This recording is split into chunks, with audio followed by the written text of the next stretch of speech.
नमस्कार, मैं मनीष देख रहे हैं एक न्यूज 24। आज लगातार 16वें दिन जो है पीएचडी होल्डर जो है अपनी मांगों को लेकर जो है आमरण अनशन कर रहे हैं। और बता दें कि आज जो है बड़ी प्रेस कॉन्फ्रेंस बुलाई गई थी। बड़ी प्रेस कॉन्फ्रेंस क्या कुछ बुला गया, वीडियो सुनिए। गया उस कॉलेज की ना तो भूमि है ना भवन है। और आज यदि कोई बीए में एडमिशन लिया, मैं आपसे पूछता हूं कि नई शिक्षा नीति आज यहाँ पे लागू है। किसी ने मेजर सब्जेक्ट में रखा हिस्ट्री, आज उसका यदि एमआईसी में फिलॉसफी पढ़ने का मन हो, कॉमर्स पढ़ने का मन हो, उर्दू पढ़ने का मन हो, ज्योग्राफी पढ़ने का मन हो, तो वो कहाँ जाए। एमडीसी में उसको पढ़ना हो अदर सब्जेक्ट, तो वो कहाँ जाएगा। सरकार ने केवल 6 विषयों में बहाली की है, अन्य विषयों के लिए कहाँ गई सरकार की नई शिक्षा नीति 2020। क्या सरकार यही शिक्षा देने का दावा करती है बिहार में कि हम जहां तहां से आनन फानन में खोल दिया गया, ना भूमि रहा ना भवन रहा, किसी चीज का वहाँ पे जो है सो ना उनके खेलने के लिए या शारीरिक डेवलपमेंट के लिए मैदान है। तो हायर एजुकेशन को यह सरकार पूर्णतया गर्त में डुबो रही है। और विश्वविद्यालय की स्वायत्तता का जहां तक बात है, राज्यपाल से हटके वह सरकार के अधीन आए, इसमें कोई गुरेज नहीं है। लेकिन आप जब 211 कॉलेज में आप देखेंगे तो वहाँ बीओ, डीओ, सीओ, बीडीओ सब विजिट कर रहे हैं। एक जो सहायक प्राध्यापक होता है वह 10 के लेवल 10 का होता है, उससे निम्न स्तर के अधिकारी उनका मॉनिटरिंग करेंगे। आप समझ सकते हैं उनका मॉरल स्तर कहाँ पे होगा। सरकार कहती है कि विश्वविद्यालय में बहुत भ्रष्टाचार भ्रष्टाचार व्याप्त है। क्या स्कूलों में या अन्य जगह पे नहीं भ्रष्टाचार व्याप्त है? आए दिन बीओ डीओ सबके यहाँ से करोड़ों रुपया निकलता है। सरकार ऑडिट कराती है विश्वविद्यालय की। सरकार चाहे तो अच्छे से ऑडिट करवाए, जो दोषी हों उनको सजा दे। सरकार यदि अपने अधीन लेना ही चाहती है तो शिक्षाविदों से बात करे, उसका एक मसौदा तैयार करे। कम से कम उन्हें सम्मान और स्वाभिमान के साथ विश्वविद्यालय महाविद्यालयों में काम करने का अवसर मिले। ऐसा नहीं हो कि उनसे निम्न स्तर के अधिकारी आके उनको आदेश दें और तरह तरह की बात उनसे करें। तो यह कहीं से भी न्यायोचित नहीं है। इसीलिए हम लोग जो है सो यहाँ पे इकट्ठा हुए हैं। 2020 की बहाली को पूर्णतया रद्द करने की मांग करते हैं। माननीय अध्यक्ष जो हैं बिहार राज्य विश्वविद्यालय सेवा आयोग के गिरीश चौधरी जी, उनसे इस्तीफे की मांग करते हैं और उनके संपत्ति की जांच होनी चाहिए। और पूरे मामले को सरकार अपने अधीन लेके यह देखे कि अनुभव पे किस आधार पे अंक दिया गया। आज विश्वविद्यालय पे आप फेंकते हैं, विश्वविद्यालय आप पे फेंकता है। सबसे पहले आप बताएं ना कि आपने उनका चयन कैसे किया। फर्जी फर्जी लोगों का चयन कर लिया गया है और नया फर्जी करने के लिए आपने स्टेट्यूट 2026 को लाया है कि ताकि लोग आप पे कोई उंगली ना उठा सके। अंदर अंदर आप खूब, इसीलिए हम लोग स्टेट्यूट 2026 का विरोध करते हैं। और यूजीसी रेगुलेशन 2018 के अनुसार जो है लागू, केवल 3 है, चूंकि वो ऑब्जेक्टिवली है। हर कोई देख सकता है कि किसको कितना कितना नंबर आता है। वस्तुनिष्ठ ढंग ढंग से लोग उसको देख सकता है। पूरी पारदर्शिता है, उसको लागू किया जाए। 30 साल में महज 3 बार बिहार में वैकेंसी आई है। 1996, 2003, 2014 और एक अभी 20 में आई। तो 10 साल में आपकी एक बहाली आती है। आप पैट का एग्जाम पिछले 2 साल से आप नहीं ले पाए। आपका सेशन कई साल लेट होता है और आपने उम्र सीमा 55 से घटा के 43 कर दी। ठीक है, बिल्कुल होना चाहिए, लेकिन हमें अवसर भी मिलना चाहिए। आपने हमें पूर्व में कोई अवसर नहीं दिया है। हम उसी अवसर के लिए यहाँ पे आए हैं कि हम भी बिहार के एक प्रबुद्ध नागरिक के तौर पे हमने अपने जीवन को एजुकेशन में खपाया है। हम चाहते हैं कि सरकार हमें मौका दे। उच्च शिक्षा में उम्र का कोई मसला नहीं होता है। ज़्यादा पढ़े लिखे लोग आएंगे, परिपक्व लोग आएंगे तो और अच्छी बात होगी। या घटाने से किसी का भला होने वाला नहीं है। इसलिए सरकार से मांग करते हैं कि जो 55 पूर्व से निर्धारित थे वही 55 किया जाए। इसके अलावा हम अतिथि शिक्षक जो वर्षों से महाविद्यालय विश्वविद्यालय में सेवा दे रहे हैं, अतिथि कुछ समय के लिए आते हैं, लेकिन हम लोग 18-19 से लगातार कोरोना के काल में भी सेवा दिए हैं। बिहार का हायर एजुकेशन का इंडेक्स आप देखिएगा तो पिछले 2 साल में कई गुना बढ़ा है। तो यह हम लोगों ने अपने अथक प्रयास से किया है। हम समान नियमों पे आए हैं जिन नियमों पे सहायक प्राध्यापक की नियुक्ति हुई है। केवल हमारे टर्म्स एंड कंडीशन का फर्क है। सरकार को मानवीय तौर पे विचार करनी चाहिए और सरकार होती ही है इसी के लिए। इसलिए सरकार से हम अपील करते हैं कि जो कुछ लोग नियमों में छेड़छाड़ कर भ्रष्टाचार करना चाहते हैं, उनको इससे दूर किया जाए, उन पे जांच बिठाई जाए और हम लोग आपके लिए बहुत ईमानदारी से, बहुत मेहनत से काम करते आए हैं। हमारी बात को सुना जाए, समझा जाए और हमारा सेवा सामंजन कर 65 वर्ष किया जाए। 16वां दिन हो गया।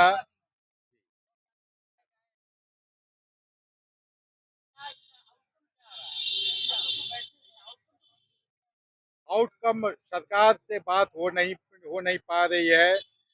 मानवीय संवेदना की भरपूर कमी है। छोड़ दिया गया है। आज हमारे साथी 16 दिन से लगातार उनकी तबीयत बिगड़ती जा रही है। एक अनुनय विनय हम लोग कहीं कुछ जो है सो विद्रोह नहीं कर रहे हैं, लेकिन सरकार को अब सद्भावना पूर्वक बात करनी चाहिए, हमारी मांग पे ध्यान देनी चाहिए। 22 तारीख को हम लोग राजभवन के लिए जो हमारे साथी कुमुद जी ने कहा है, हम लोग राजभवन मार्च करेंगे और तमाम विश्वविद्यालय से शोधार्थी, अतिथि शिक्षक और सहायक प्राध्यापक इसमें भाग लेंगे। चूंकि यह बुद्धिजीवियों की लड़ाई है, हम सभी समाज के बुद्धिजीवी हैं, समाज को एक दिशा देने का काम करते हैं। हम सब साथ मिलकर इस मार्च में भाग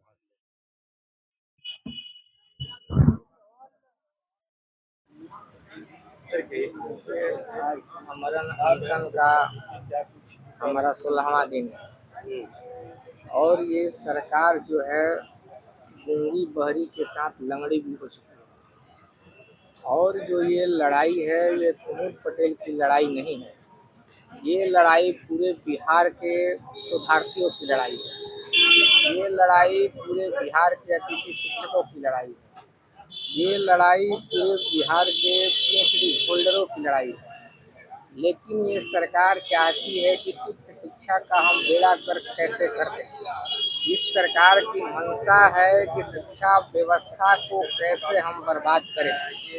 लेकिन आज मैं 16वें दिन इतना नहीं बोलूँगा, लेकिन मैं पूरे बिहार के आम आवाम से आग्रह करना चाहता हूँ कि मैं 22 तारीख को राजभवन मार्च करूँगा, क्योंकि ये सरकार ना सुनने वाली है, ना राजभवन के लोग सुन रहे हैं। अंततः मुझे हार कर 22 तारीख को राजभवन का ऐलान करना पड़ रहा है और पूरे बिहार के आम आवाम से मेरा आग्रह है कि आप सभी ज़्यादा से ज़्यादा संख्या में जुटें और राजभवन मार्च को सफल बनाएं।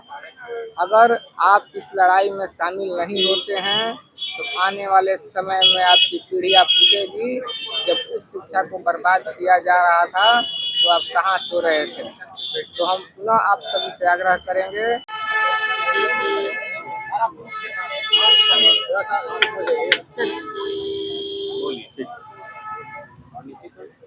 20 सितंबर 2020 को बिहार राज्य विश्वविद्यालय सेवा आयोग ने सहायक प्राध्यापक भर्ती के लिए विज्ञापन लाया।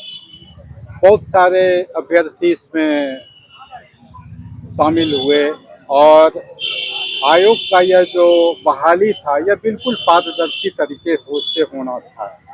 लेकिन मैं आज बताना चाहता हूं कि इस आयोग पर 1040 केस अभी तक इस बहाली पर हो चुका है, जो किसी भी सिंगल प्राधिकार पर एक बहाली में सबसे ज़्यादा केस है।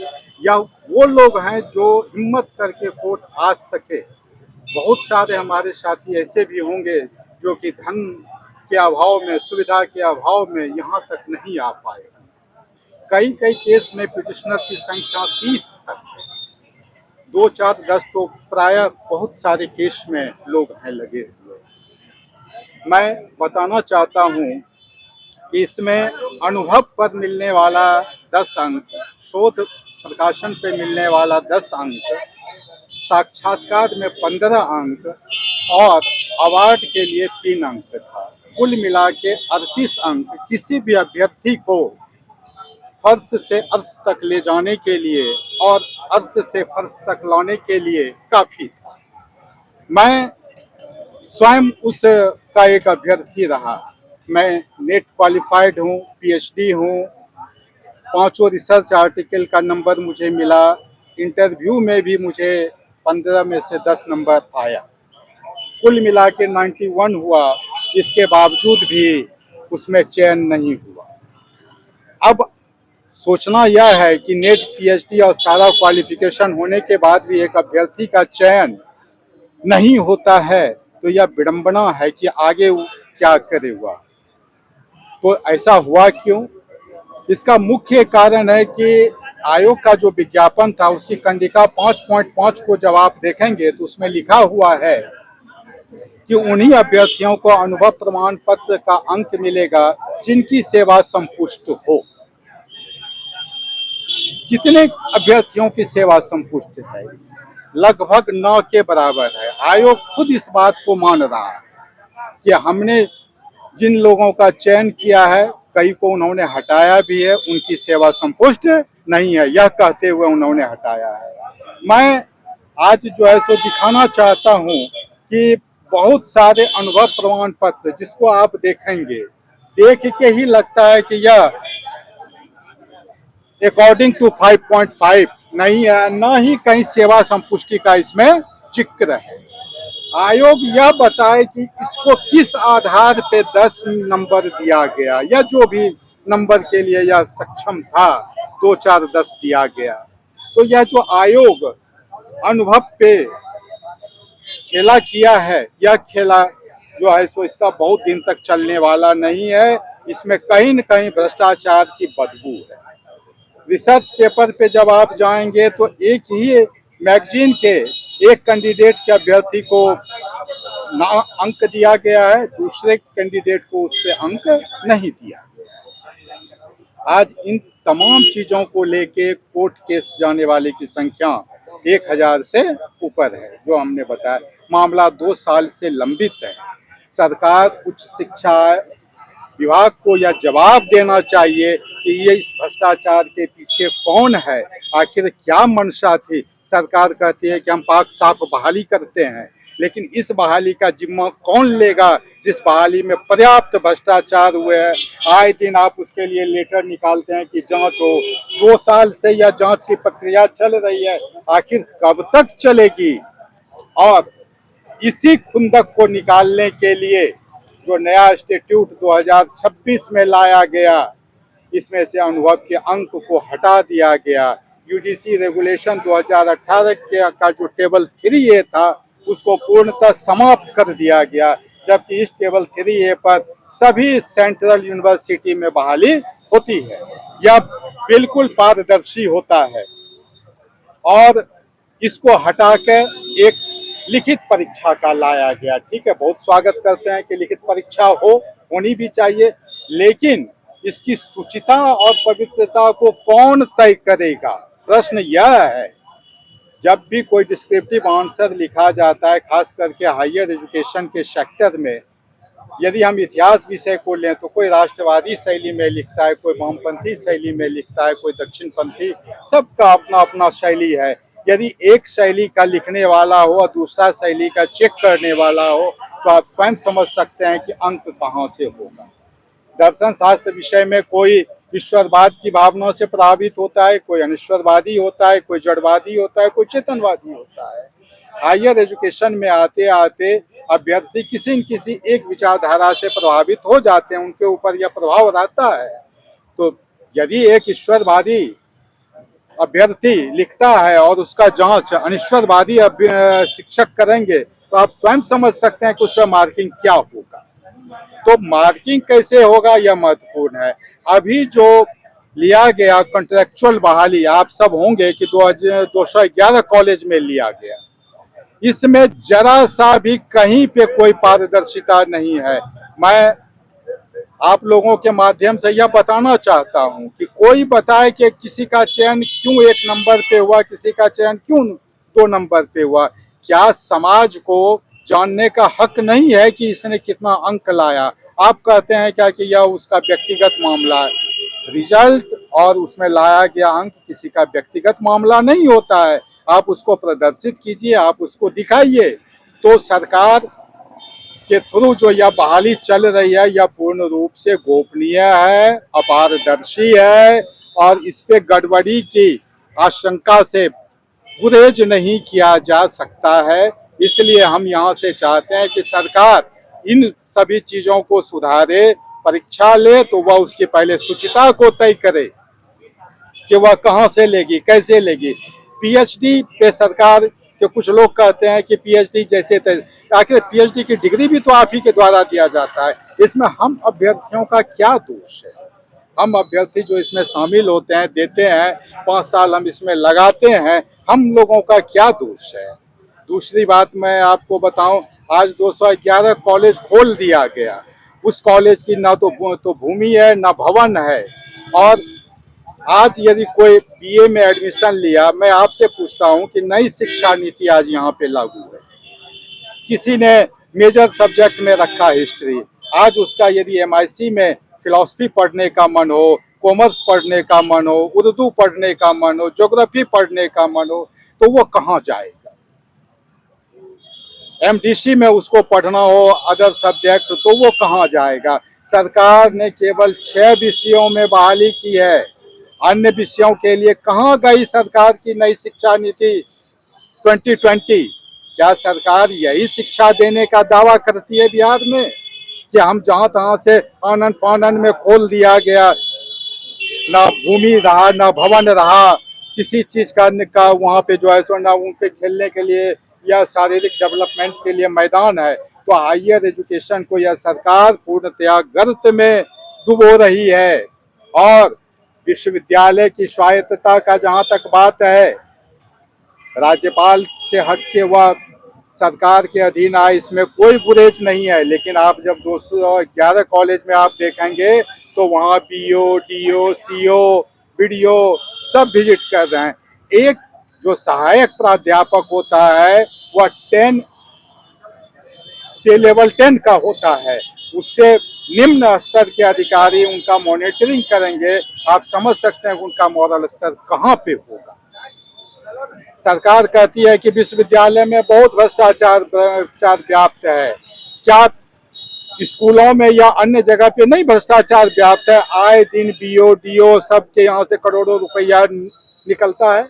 सरकार ऑडिट कराती है विश्वविद्यालय की। सरकार चाहे तो अच्छे से ऑडिट करवाए, जो दोषी हों उनको सजा दे। सरकार यदि अपने अधीन लेना ही चाहती है तो शिक्षाविदों से बात करे, उसका एक मसौदा तैयार करे, कम से कम उन्हें सम्मान और स्वाभिमान के साथ विश्वविद्यालय महाविद्यालयों में काम करने का अवसर मिले।